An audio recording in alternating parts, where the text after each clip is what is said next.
Jag har lite svårt att hitta en röd tråd här. Är det Audi eller är det Ford? Det är Audi. 100% Audi. Ford vet jag inte varför vi har halkat in på. Det är nog ditt fel säkert, varför du vill ha en MK2. Ja, men det började ju med MK2 gjorde. Ja, jag har väl alltid velat ha en sån där Escort Cosworth rallybil. Det har väl varit en drömbil för mig, men det började nog med att du skulle ha Ford. Ja, och så har ju som barnbil har ju alltid Capri varit lite gammal klassisk. För dig, ja. Ja, för mig ja. Precis.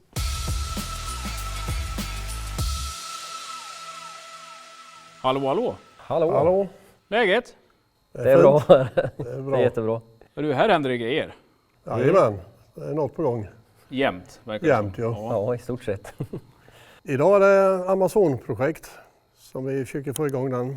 Han har stått ett tag nu, men nu tänkte vi måste ta tag i så han försöker få igång den. Från början var det Amazon 65 års modell som har stått hemma i garaget i många herrans år och fick för sig att skulle sätta in en annan motor. Ja, det är ju vanlig otrimmad Audi 5, så han är ju på runt 220 hästar som han är nu då. Så det är inget gjort med motorn så. BMW växellåda, 1031 bakaxel, Volvo-axel där. Lite bur i den. Det är andra bromsar. Vi skulle åka till Öland med den här när vi var små. Jag lovade på mina pojkar när de var små att jag skulle göra som vanlig bil och åka till Öland med den, men det blev aldrig så. Nej. Planen är ju egentligen att försöka få den typ SFR-obesiktad. Så jag hade ju kontakt med dem då när jag började bygga, att om jag fick bygga på det viset, och det skulle inte vara några konstigheter med det. Men sen har det ju varit ett stannat projekt som jag tar tag i nu igen då. Så målet är väl att kunna få den gatreggad på något vis. Det är kul. Det kan inte så mycket åka i, men man kan åka en sväng på samhället i alla fall. Ja, avgassystemet... Det är original. Ja, precis. Ja. Alltså 2 pipor bara istället. Alltså, det är precis som det ska vara. Kanske lika mycket original som ägaren. Det här är ju Jimmy då som fixar med våra bilar. Han är ju lite tusenkonstnär, så när inte vi löser någonting, då löser han det. Så att, han är med här jättemycket än. Så utan honom så hade det nog inte fungerat alls. Och smäller vi någon bil så är ju han ju bilplåtslagare och lackerare med. Så han är, så han är med i alla led. Ja, precis. Aldrig gör och lös. Nej, han har att göra. Han brukar alltid säga att nu hänger det på mig igen, så är han jämt. Även när det är vi som har kört sönder. Nu är det nära.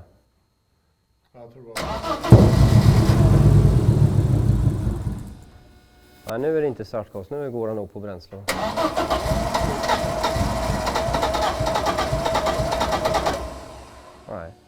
Nej, vi har tagit bort spridarna. Misstänker att de är skitiga. De ger inte riktigt bra när vi kör på testen på startmotorn och det där. Men det är ju aldrig roligt när det är problem. Det ska ju bara vara att vrida på nyckeln. Men det är inte alltid så. Ibland är det lättare och ibland svårare. Ja, det var väl ett intresse som började redan när jag var liten, skit. Började snickra lådbilar och sen var det motorer när jag var lite äldre, 14-15. Och sen har det spårat ur. Så jag kör ju lite enskild firma på kvällar. Och försöker få det att gå ihop med familj och sådär.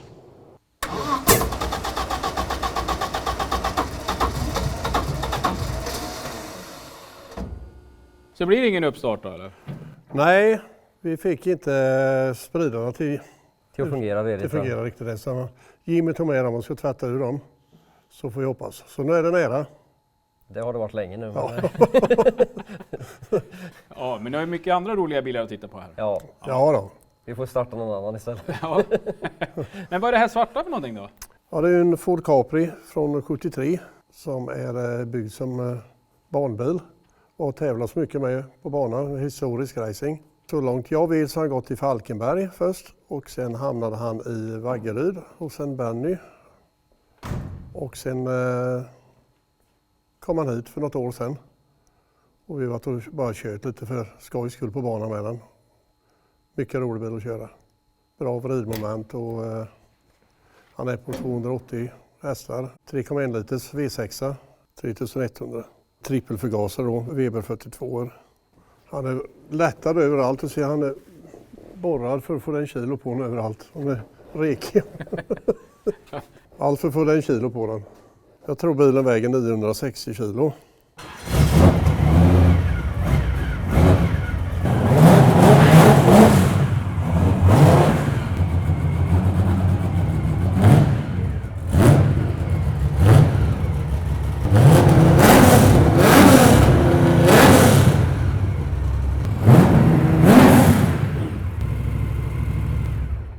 Det där funkar väl va? Jajamän, det funkar allt. Och vilket ljud! Ja, men han låter trevligt. Jag har varit uppe i Mantorp och kört några gånger bara på så här friåkning då. Bilen går ju jättefint. På den banan som är den utväxling som är nu så är det där så lagom. Det är som på långa rakan. Då törs inte hålla riktigt ända in i slutet på det för då börjar det varva för mycket. Så släppa av lite tidigare där. Men han går så fint i kurvor och bra vridmoment i motorn och riktigt rolig bil att köra med. Så det hade varit kul att få kört några historiska racing-tävlingar med den. Det här är en Escort MK2 Åsmodell 76, en Grupp H-bil, rallybil. Jag kan egentligen säga att det är en gammal drömbil för mig. När jag växte upp så tittade på de här, en populär rallybil på den tiden. Och är faktiskt en jätterolig bil. Så den är jag förtjust i. Grupp H är ju trimmat med en 16-ventilsmotor i. Ja, det är ju vanlig Pinto-block kan man säga att det är då. Sen är det ju då den eftermarknadstoppen och en Holberg. Och den motsvarar ju BDA och BDG-topparna som Ford själva hade då. Nej, här är väl inga problem med motordelar så, utan det är ju toppen som är lite speciell där. Och en sekventionell låda. Väldigt rolig bil att köra. Pigg och rapp, lite go-kart-känsla. Han är byggd för rätt många år sedan. Han har nog gått i Västergötland till början med, tror jag han har gjort. Sen har han gått upp i Stockholm och sen hamnade han här då för ett antal år sedan. Så han har gått rätt mycket tävlingar han har gjort. Tyvärr kan vi inte starta den idag för att han är tom på oljor nu, så att den tar vi till våren sen. Det är ju en Ford Escort MK1 70 årsmodell. Jag köpte den i Gislaved utav en Patrik Axelsson som har byggt bilen. Väl fungerande bil är det. Han går ju i en klass som kallas för Appendix K då, för historiska bilar. Och det sitter en 8-ventilsmotor i den. Engelsk axel på den och bak. Så det är inga konstigheter alls. En väldigt enkel bil så. Vanlig fyrväxlad rocketlåda. Som har fungerat väl har gjort faktiskt bilen. Ja, det är ju rätt stor skillnad. Den har ju då 16-ventilsmotorn i MK2. Effektmässigt skiljer det ju 60-65 hästkrafter någonting. MK2 är en seklåda i så den behöver inte frikoppla utan bara rycka i växlarna. Den här får man vara väldigt försiktig med växlarna, annars skrapar han. Får ta det lugnt med den och då går växlarna jättefint. Så det är lite helt olika körstil på dem. Men hur lägger ni upp det? Vem kör vad? Den här kör i regel jag och kör den. Och de andra byts om lite med. Jag kör i regel Fordarna. Gör ju så, men det varierar lite. Johan kör MK1 ibland. Så det varierar väldigt. Ja, det har ju alltid funnits med. Ända sedan jag var liten så har det alltid varit motorer i olika slag. Och nu sista åren har det blivit mer med rallybilar då. Vaknat intresse för det. Kör lite för skojs skull bara. Och tycker om att skruva.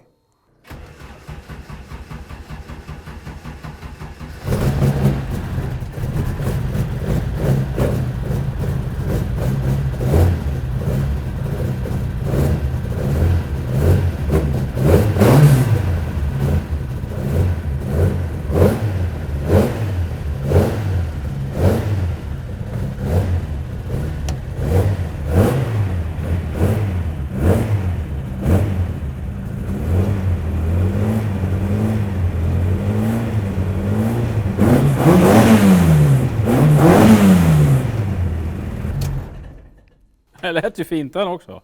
Ja, jo, men den känns som en rätt stabil bil så, som bara tuffare går. Han är lite snällare i effekten än de andra, men han är god på sitt vis. Den här. Jättetrevlig bil.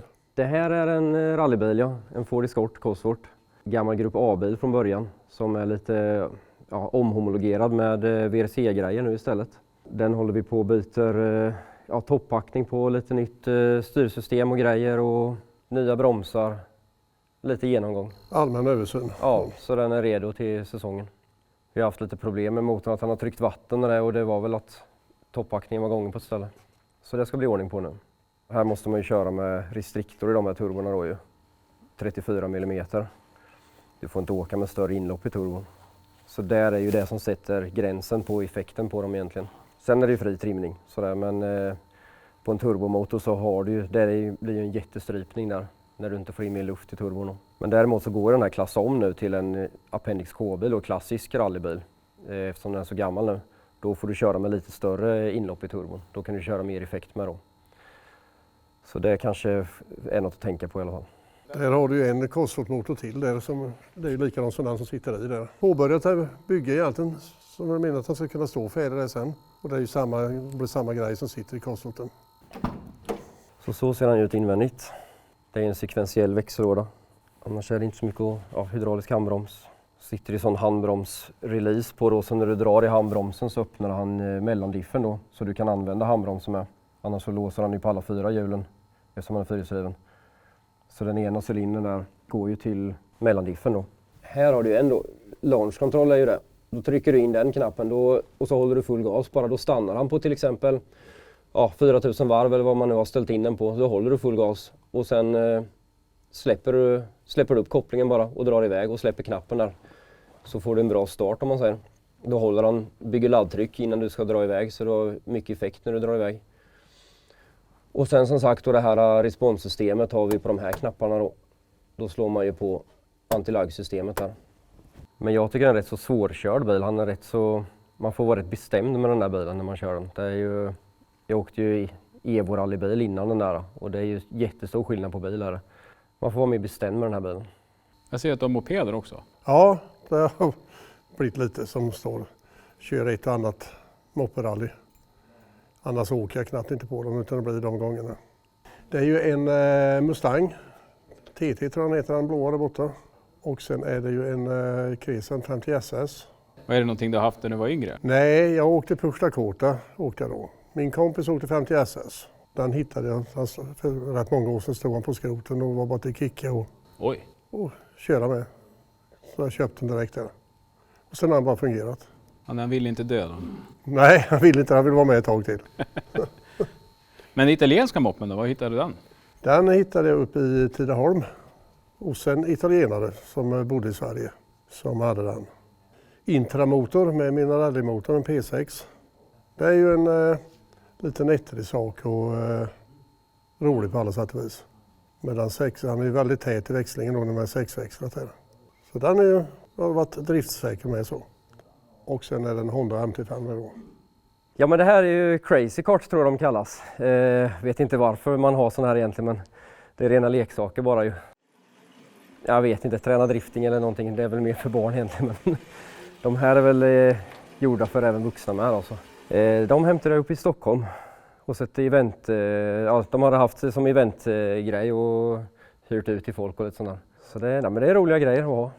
Barnen tycker det är kul. Vad är det du får till? Ja, precis en Ford Sierra Cosworth, en gatbil, en trimmad gatbil. Det är lite större turbo, annat insug och redigt byggd motor i den. Cirka 500 häst kanske eller någonting. Jag har alltid tyckt att de här bilarna varit lite fräna så, men nu ska den faktiskt säljas. Jag har fått en bra köpare på den i Belgien som vill ha en sån här bil. Så nu hamnar den där istället. Så får vi hoppas den får ett bra hem där istället.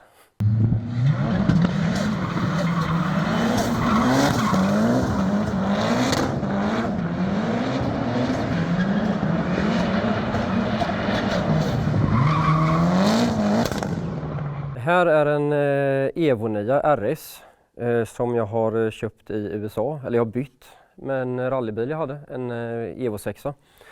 Så bytte jag mot den här då. Så den kommer från USA den. Och Evo 9 RS är lite speciellt, det gjordes inte i många exemplar, det gjordes i typ 300 exemplar tror jag. De byggdes bara för rally. Och den här bilen har ju lite historia bakom sig med. Den kommer från en som heter Ron Saras i USA och som samarbetat mycket med Ken Block för de som vet vem det var. Så han har varit med mycket på den här bilen med och hjälpt till och fixat. Och handbromsen från den här bilen till exempel är från en av Ken Blocks bilar som han har kört med då. Så det är lite kul historia i bilen sådär. Och kolfiberhuv och kolfiberskärmar och kolfiberdörrar är det. Den är egentligen vit bilen men sen är den folierad svart då. Så de såldes bara vita, de här RS-modellerna. Mycket effekt i motorn, jag har 3 olika lägen på motorn. Har jag ett på 550 på hjulen och upp till mellan 750-800 hästar på hjulen.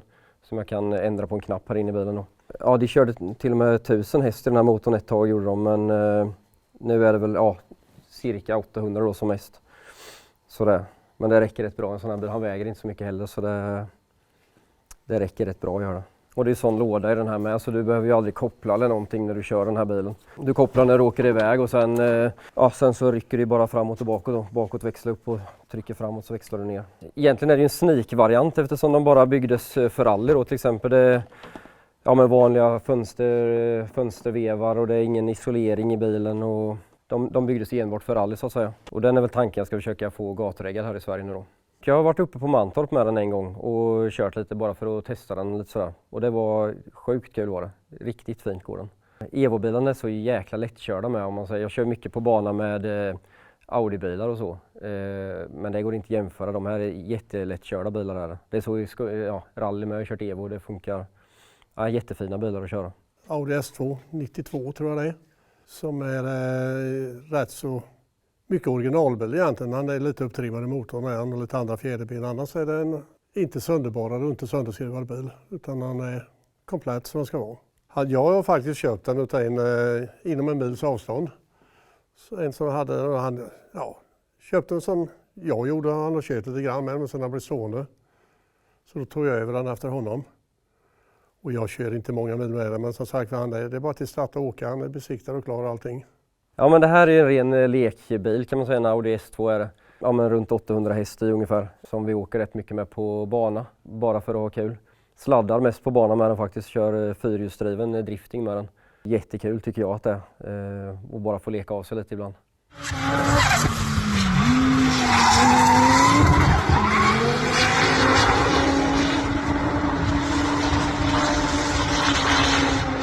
Så den är ju en 5-cylindrig motor i som är trimmad och andra diffar och lite sånt där. Ja men det är cirka runt 800 häst i den. Och det bara fungerar ju. Det är ju grejer som håller. Och det är ju Audi kända för. De är ju tunga och så men drivlina håller ju. Det är original drivaxlar och det är jag har kört en drivaxel tror jag på en Audi. Det håller jättebra till mycket effekt. Kylan i bagagen på den och då har vi ju luftintag här till kylan. Jättesnygga luftintag, men det behövs göra det. Så sitter kylarpaket och tank här bak då. Bakofången till bilen ligger tyvärr här för den åkte av sist vi var på Mantorp. Det var någon som inte kunde hålla sig på banan redigt då. Så då försvann den. Och där sköt vi ett framhjul med så det blir lite märken, men det får man räkna med på sådana här bilar. Så är det. Det är ju glasfiberbreddare på den. Det är från rallycross-bil är det. De körde ju lite, Tommy Kristoffersson körde med de här i rallycross och så det är sådana breddare på den. Sådär. Och lika så huven med en sån huvud. Det är också typ en rallycrossvinge är det ju. Det gör väl ingen funktion egentligen men jag tycker den ser lite frän ut. Det blir lite rallycross-stuk på bilen. Lite större bromsar, Porsche-bromsar fram med det. Annars växellåda, original Audi RS2-låda är det. Håller jättebra. Och så mycket effekt. Nästa är ju en Audi A4 fast det är med drivlina från en sån här bil. Så det är ju en 5-cylindrig motor i den med. Vi gillar ju de här Audi 5-erna. De går ju fint och de är lätta att trimma och de håller bra. Och, men så det är typ samma grejer i den som det är i den här då kan man säga.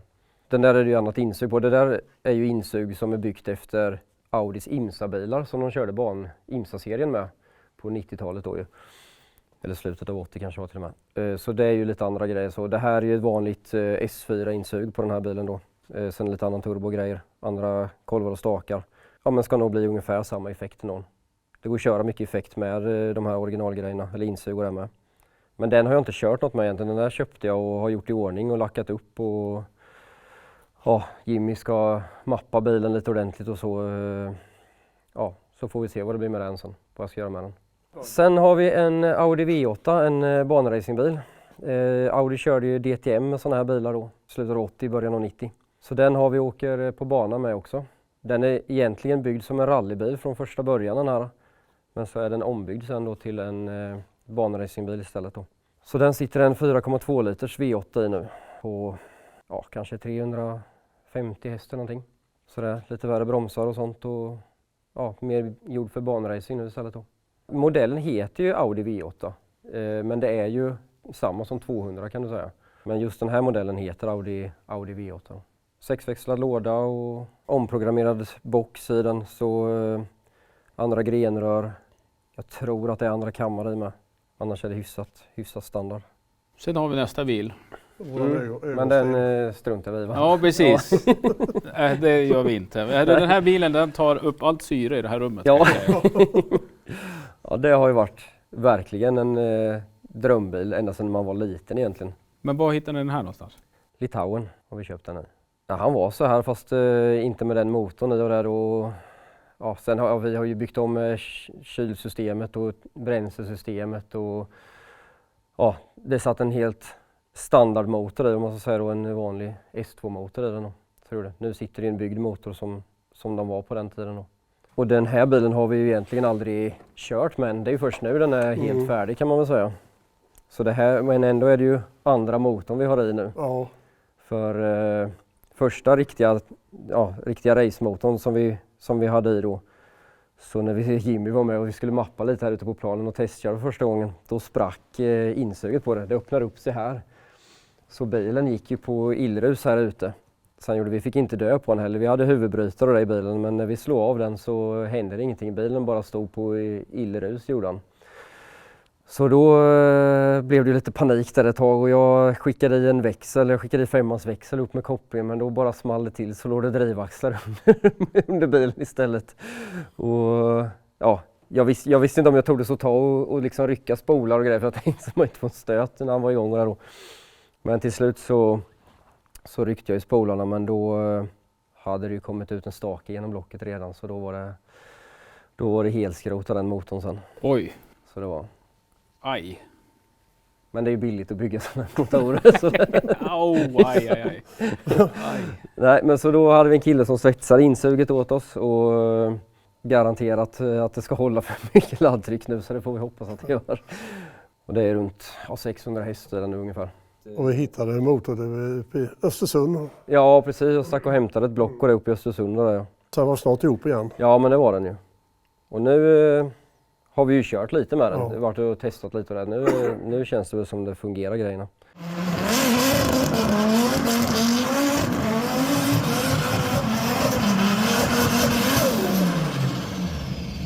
Den är vild den. Den är riktigt vild. Nej, men den är väl ganska bra att köra ändå. Den är ju lite lustig eftersom den är så kort i hjulbas. Kort i hjulbas och sen är de ju framtunga Audi-bilarna eftersom motorn sitter så långt fram på dem då. Men annars så känns den väl helt okej att köra. Sen har vi inte provat på några snabba sträckor än, så får vi se när den kommer upp i fart bilen. Hur det funkar då. Det är ju fruktansvärt ful bil egentligen, men det är ju ändå alltid varit en drömbil på något vis. Liksom dels är det ju mycket ljudet på dem här. Det låter ju så vasst på något vis. Ja, det låter brutalt gör det ju. Och just med de här breddarna och vingar och grejer, det är ju väldigt speciell bil. Den är ju som sagt ganska ful egentligen. Om man inte tycker om sådana här bilar så undrar man ju lite vad det är för skapelse egentligen. Och man kan ju undra lite hur de tänkte med eller så här med de här, ja. Det var ju väldigt mycket bara stora vingar och grejer. Men visst är det ju på dagens VRC-bilar med nu. Nu har det ju kommit tillbaka lite där nästan nu.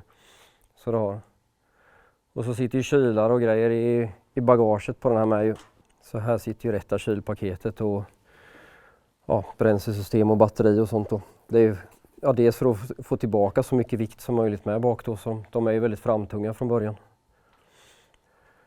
Och på de riktiga fabriksbilarna så hade de ju till och med generatorn här bak.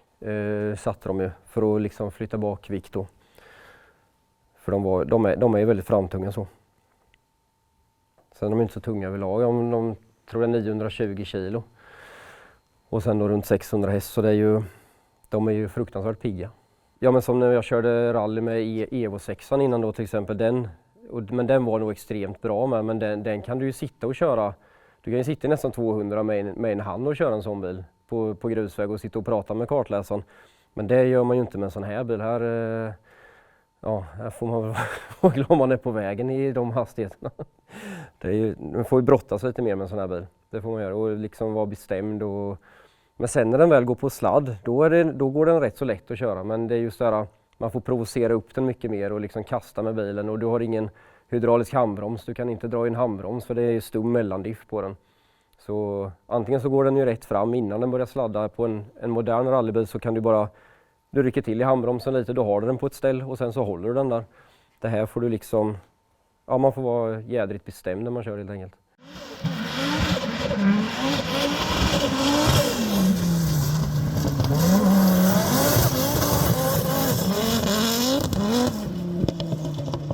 Och sen med den effekten med, liksom det smäller ju bara till med när effekten kommer. De där som moderna som det responssystem och grejer och du har ett jättevrid i dem och du kan åka på lågt varv och det går ju inte med en sån här. Det är ju på mer illvarv och ja, men då sticker det iväg också. Målet är att vi ska kunna åka som föråkare på rally med den. Vi får inte tävla med den. Men att man skulle kunna åka som föråkare med den då, hade varit kul. Det är ändå i skogen de ska vara liksom, så det är ju där de byggdes för. Det här har vi bara satt dit bara för skojs skull, för förr i tiden så hade de ju såna här i rallybilarna då. För att kunna ropa på serviceteam och ja men om de behövde rapportera någonting eller så. Så jag tycker det bara var lite, ja men det ska ändå sitta i dem. Det är inget som går att använda men det är lite frän grej tycker jag. Typ som Göta kanal har de ju såna här. Ja det kanske de har med ja. Ja men ja, lite kul grej bara egentligen. Sådär. Sen är det liksom bara helt vanliga mätare, det är ju inget digitalt i en sån här bil utan det är ju väldigt analogt allting bara.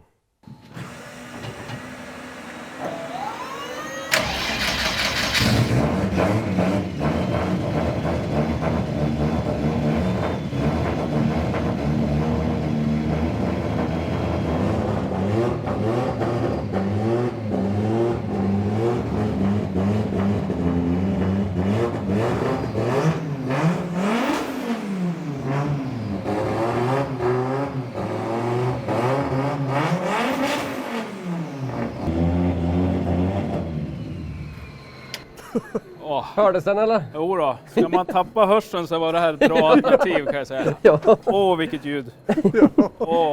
Hur känner du då? Jo, jag mår bra. Det här är ju himmelriket. Vilken Det här är bil. ju våran ögonsten. Hörru, vilka roliga bilar. Ja, tack. Tack för det. Riktigt roliga bilar. Ja men det var jättekul att vara här, Ja. verkligen. Jag skulle jättegärna komma tillbaka lite längre fram i vår, när det inte är så jävla pissväder ute. Det vore trevligt. Då kan vi ta ut lite bilar. Det var roligt att snurra lite grann på gården här i alla fall. Ja, det kan vi absolut göra. Ja. Och så du får en redig åktur med. Det ser jag fram emot. Ja, vi får se på återseende då. Ja, Jajamän. tack Ja, så Tack mycket. och hej. Hej på dig! Hej, hej.